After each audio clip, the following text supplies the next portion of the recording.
Dreading the idea of sorting through hundreds of photos after every shoot? You're not alone. But today I'm going to show you a fast, simple method to cull your photos so you only spend time editing your best shots. Hi, I'm Zach, and if you're like me, you've probably come home from a shoot, dumped hundreds of photos onto your hard drive and thought, where do I even start?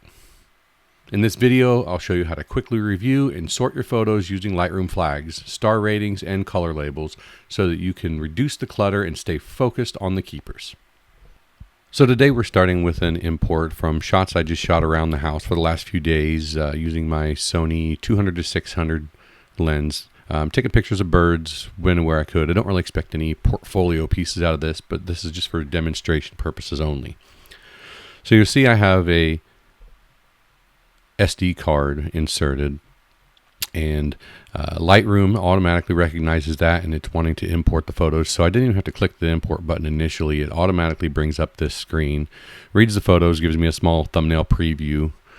Last time I did an import for you, I showed you how to use the add function. All we were doing with add, if you remember, is we were adding the photos locations to Lightroom's database. This time I'm going to use copy.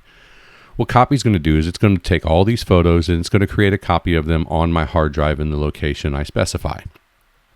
I have a destination in mind here of this images folder. I'm actually going to create a new folder. We want this to be called Wildlife 0525. So it's currently May 2025. So now I've got a new folder over here. That's going to be the destination that I choose. And then that's going to take all of these images and it's going to create a copy of them to that hard drive. We click import and let it work.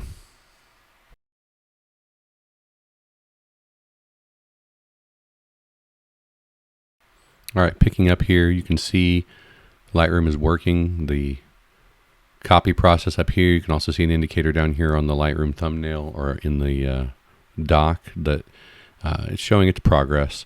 This can take a little bit, but it's really no slower than copying photos from your SD card to your hard drive and then importing them to Lightroom. It does depend heavily on the card reader you've got, the card speed you've got, and the speed of your SSD. In this case, I'm going from a SD card through my computer to an external SSD, which reduces the speed. But I typically don't like to keep images on my computer's hard drive because it eventually just takes up too much space and I move them off anyway, which then damages the database because Lightroom no longer knows where to look for those. That is fixable. However, I've never found fixing it to be worthwhile. So we'll just sit here and wait for a minute while this finishes. While we're waiting on this, let's look at the tools we're going to use to start flagging these. Notice we're going to be still in the library module once this is done. And let's talk about flags. The two flags we've already covered so far are the P and X. P stands for pick, X stands for reject. You can use your keyboard, and when you select photo, you can hit that key and it will mark it as rejected or picked. I really like this method for an initial cull of my photos. Takes out everything that I know I'm never going to use. And here soon I will share with you a shortcut on how to immediately, if you've rejected a photo, delete those off of your drive. So my practice is typically when I have a SD card, when I move the photos to my computer, I put the SD card back in my camera and I immediately format it. I no longer want those photos. I'm fortunate enough to have a camera that writes a backup in JPEG to a second SD card if I make a mistake, but I have yet to have to use that, just with a little bit of careful planning.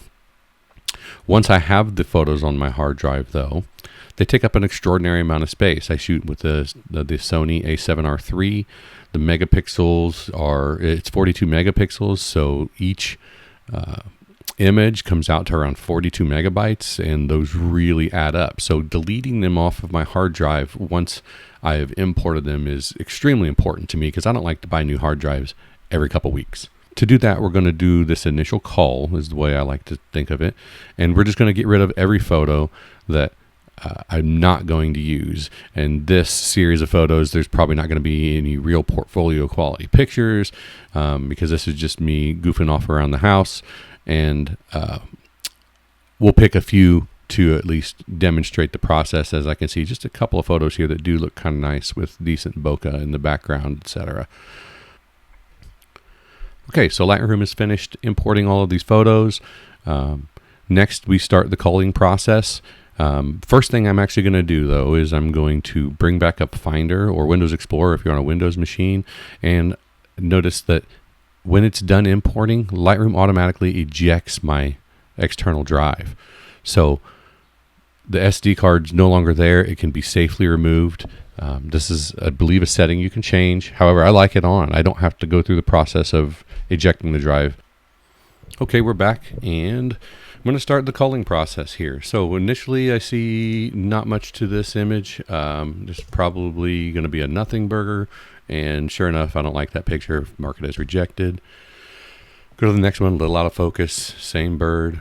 Reject, reject, reject, reject. Didn't mark that one as rejected. Like that little robin. However, we're going to scan through a few. I don't really like any of them well enough to keep. It's kind of neat how he's on one foot. Make sure that one's rejected. I like the bokeh in this picture. I don't like the hard light on the robin itself. Plus, it's partially obscured by the fence. We're going to keep this one just in case we have nothing else show up that's any good. We might be able to make something work with this. All right, I've already got one like that, so I don't need to keep it. A little bit of spray and pray. Actually, I like that one better than the other one, so we'll pick it too. And that's kind of neat there where he's looking at us. We'll keep that one. And if you notice in the lower left-hand corner, you can see the keystrokes I'm using to call these. Out of focus picture, automatic reject, reject. Don't like how dark he is. The road in the background is not really a good picture there. So you see how quickly this can go with some shortcut keys. Again, this is just an initial cull. We're not, putting serious thought into this. It's more about, is this photo in focus? Is it framed halfway decent? Do we think there's something we can salvage out of it? Maybe turn it into something in the future. This morning dove, it's a nice looking shot. I don't like the shadow that the sun's casting. It was the wrong time of day to really be out shooting. I was just out having fun. Morning doves aren't really my favorite bird either, so I don't expect to keep photos of them, especially with a gutter on the roof. They're not really a pretty photo, but maybe we'll find something here in a second. And that's a little bit better. I like how those are starting to improve. The thing I don't like is it looks like the eye's out of focus. We might be able to save that. That's a nice picture of the bird. I just don't like the background.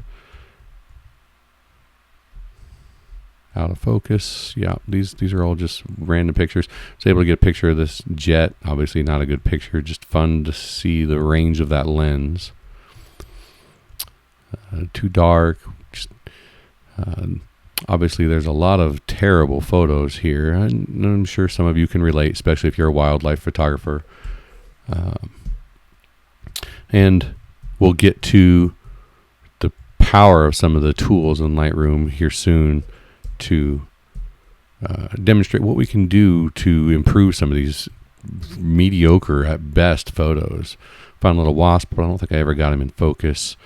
The squirrel was fun to watch jump around the trees for a little while. I don't think we're finding any real usable photos, but especially not of his butt.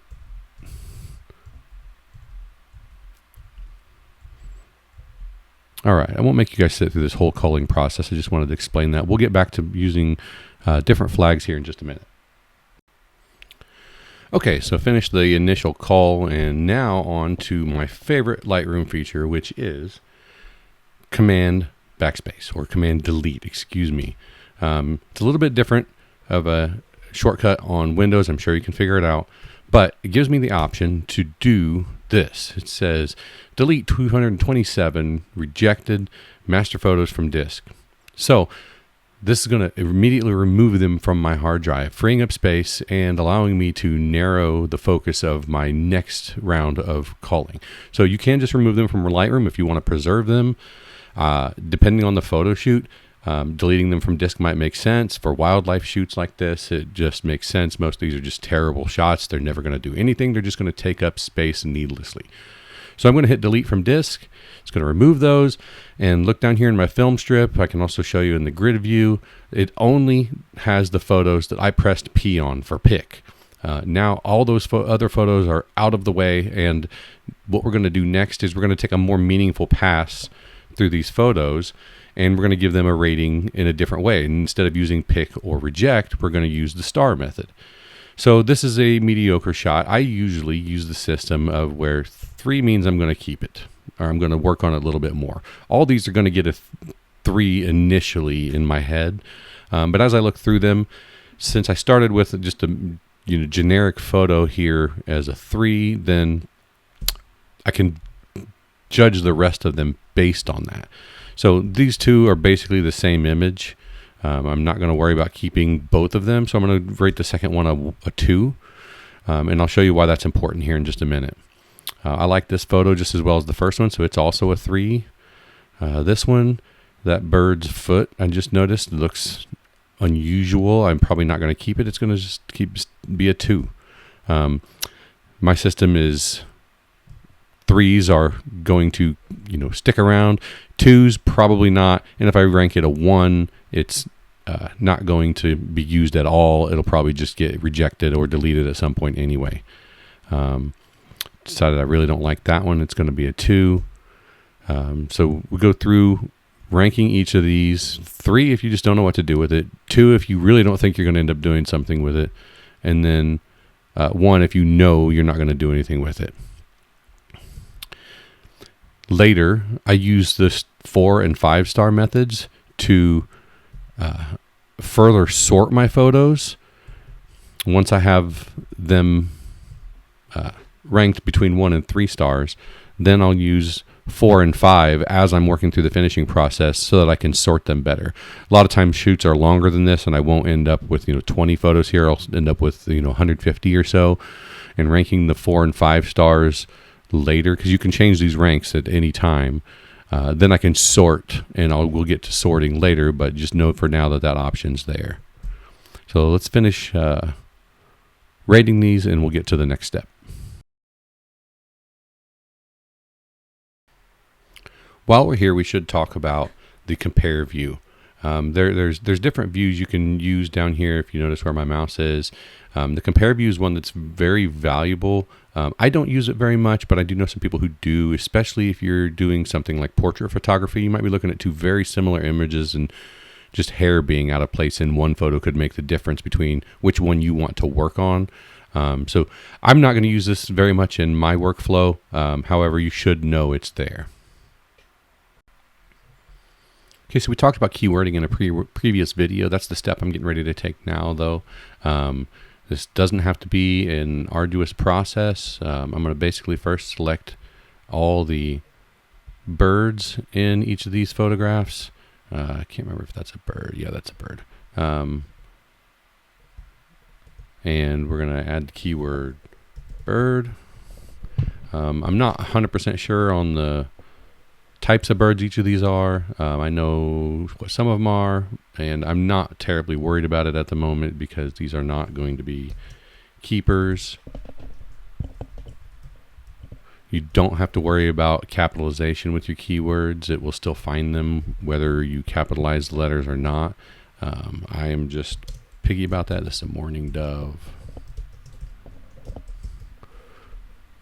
We're gonna tag the squirrel in a few photos. Notice I've used squirrel before, so it comes up automatically. We have moon. Adding those keywords is an important step. It helps you find those photos later when you're looking for them. Okay, that's gonna do it for this video. We've learned how to use flags and stars so you can quickly cut through the noise and focus only on your best work. In the next video, We'll take those top picks and jump into the develop module and make your first basic photo edits, things like exposure, white balance, cropping to get a clean, polished image. If you found this video helpful, hit subscribe and follow along for the full series. And hey, if you've got a favorite culling shortcut or workflow, drop it in the comments. I'm always looking for faster ways to get through my own photos.